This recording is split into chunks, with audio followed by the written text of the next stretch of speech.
Hi there, it's Simon Hurley from Inklips. Thanks so much for stopping by. Now today I have this fun video showing a Distress Oxide lifting technique to create some really unique watercolor backgrounds.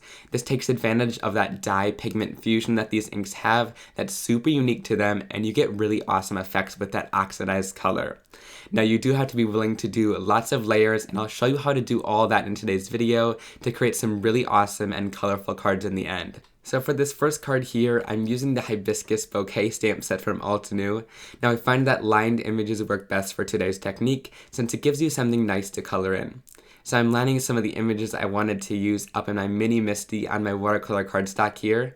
And I kind of find it to be easiest to use the Misty since we're building a little bit of a scene. So I picked that up with the lid, and then I'm going in quickly with my anti-static powder tool just to make sure no embossing powder sticks where I don't want it. And then I'm going to ink the images up with some Versamark ink, which is a clear sticky ink, so it'll help the embossing powder stick. And then I can flip that over and stamp it down onto the surface here. And like I mentioned, I'm using Tim Holtz Distress Watercolor Cardstock, which has a nice smooth surface, so you can get some great results. So then after that's all finished, I'm taking some Gina K clear embossing powder and sprinkling that over top of the images and just making sure it covers everything, and then you can flick it off if there's any excess powder on there and heat set this. And once it turns clear, that's how you know it's ready to start working with and we can start creating our awesome background. So for the background, I'm starting off with a layer of ink, so I'm using this dark blue Distress Oxide, and I'm just swiping it over the surface to cover the whole piece of cardstock here, and this gives us kind of a base layer of color to work with. And unlike usual inks, it doesn't sink into the cardstock or give you blotchy results. It almost acts like a paint because of that dye pigment fusion, and it just kind of sits on top, so you want to wait for this to dry or heat set it. Just don't heat set it too much because then some weird smoke comes out. But once it's almost dry to the touch and you don't get any fingerprints in it or anything, that's how you know it's ready to start working. So then I'm taking my water brush and a rag here, and this is where we start lifting off some of that color. Now this was my first time doing it, so I didn't really know exactly how to do it, but I'll show you some easy ways in just a minute. So I'm basically squeezing the water brush to squirt out a little bit of water, and then I'll let it sit there for a second or two and lift it off the surface. This removes a ton of that color, and there's a ton of color that's built up on the surface. And then I learned that you can really just squirt out a ton of water over the whole image, give it a couple seconds, and then blot it off, and you get a lot more color off that way, and it works a little bit more efficiently.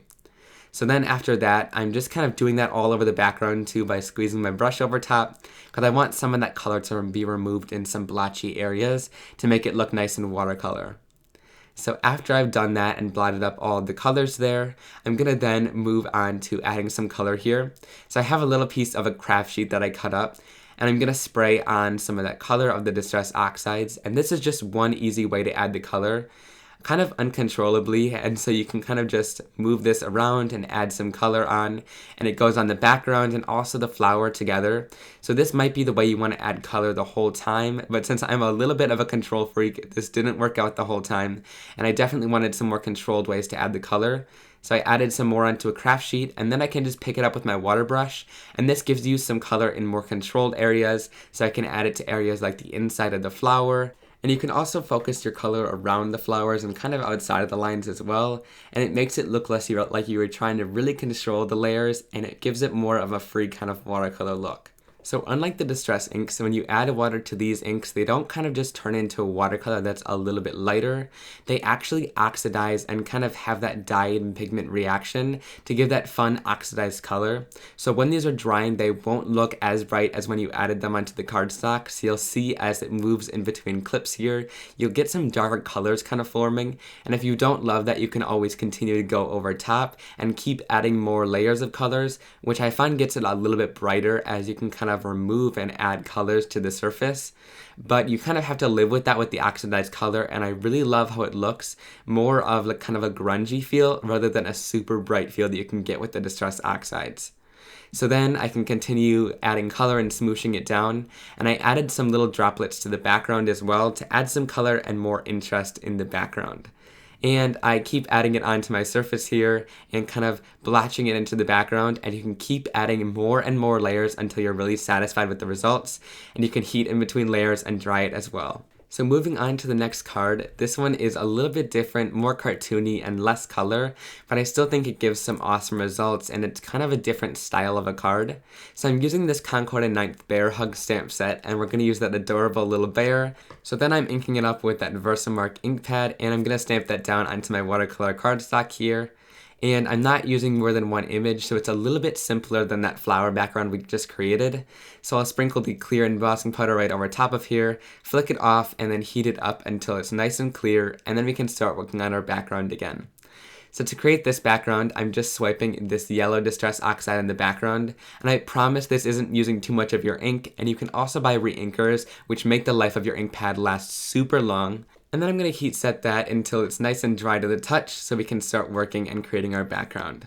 So then I kind of learned here the process a little bit more, and so I just squeeze out quite a bit of water onto that little bear, and you can definitely go outside of the lines like I said, and then after a couple of seconds I'll blot that color off, and there is so much ink sitting on this surface, so you can really decide how much you want to remove and how long you want to wait to get a more stark color. But I just wait a couple of seconds and then lift it off again, and that seems to work pretty well for me. So then I wipe off my brush a little bit to make sure I'm not just spreading around that color, and then I can add more water onto there to keep lifting off some of that color. And then I added just a lot more water onto there and left it for quite a long time, like a lot longer than I did before. And then after I blot this color off, you can see really just how stark white you can get it. And that's just by leaving it on for just a couple of seconds and you get that nice ink lifting area. So then I've added some brown ink onto my mat here and I'm just trying to blot that on and it ends up being really super messy. So then I just went in with my brush and some of that brown color and I'm going to add it in some more designated areas around and kind of outside of the lines around that bear, just to give it that nice messy colored in look. And we could do a little bit more shading if we want to too, to give some nice effort as we're coloring in this bear. And I think it just looks awesome and you get some really easy and quick results when you're doing this technique. And you don't really have to color in the whole image. So then if you want to, I'm going in with a little bit darker of a brown here, just to add some shading around the bear, where his arms and legs meet, and it gives you that nice oxidized color like you see. So then I'm spraying on some little water droplets here to remove some color from that background, and then I'll blot this off after a couple of seconds, and you get some little white areas there where we can add some more color into the background. So then to finish it off, I'm just coming in with some nice bright colors kind of around the edges and just adding these right in, and as they dry you can tell they oxidize and get a little bit more muted, but I still think the background looks awesome with that little bear standing out. So then to finish off both of these cards, they were pretty simple, but they have some stunning results just with those backgrounds alone. So for the flower background, I decided that I wanted to cut it out, just leaving a little bit of a border around it. So I'm coming in with my Tim Holtz shears here, and I'm just moving the paper instead of the scissors to get a nice smooth result, and this creates a really awesome kind of cutoff on the card and uses up some nice white space. So then to add this on, I like to line it up with that top left corner of my card to make sure it's nice and even. And then I'll line it up going down the card there, and then I'll push that down, and if there's any room on the bottom, I'll show you what to do. So I added that bear onto there as well, and then I come in here with my trimmer, and I just trim off that little excess edge on the bottom there, and this just makes it so that there's no white space, and it's nice and even on that bottom edge. And then I'll do the same thing with the bear card too. And this is a super simple tip, but it really helps. You can also go in there with the Tim Holtz shears just to cut that off. Any big cutting blade will work really well for that, and it just makes it nice and even. So then I'm looking through my sentiments, and I tend to take that clear packaging and kind of put it over top of my image to see which one to align the best up. And so I ended up just stamping down the hugs enclosed, so it will read bear hugs enclosed with that sign there. And then for the flower card, I stamped "You are amazing," and I just think those sentiments work really well with these backgrounds and they're really nice. So I decided to just cut these out with a little bit of a white border around them, and I tend to do that quite a bit with sentiments, but I find that it's nicer than just rectangle images, and it gives a more soft edge while fitting the sentiment into the card. So to add them on, I added some foam tape onto the back, and I'm going to add it onto the side of my card there and making it pop off a little bit to stand out. And then on this flower card, I just added it right in the center where there was a little bit of room on some foam tape to make it stand out from the rest of the background. And it'll read "You are amazing" when you're done. And I actually ended up cutting that piece of paper down the center to make it fit really nicely on there. So then to finish off these cards with a little bit of an embellishment, you guys know my obsession if you've been watching my videos. So I use these Nouveau drops here, and this kind of just enhances the color that's underneath it and gives it a super bright color because it kind of magnifies it. So I'm using a little bit of a blue tinted one here. You can barely see that tint, but I'm just adding it over top of that color, and it takes on that color underneath and kind of magnifies it, like I said, so it makes it super bright. And then I'm also adding some little drops right around the sentiment in the background.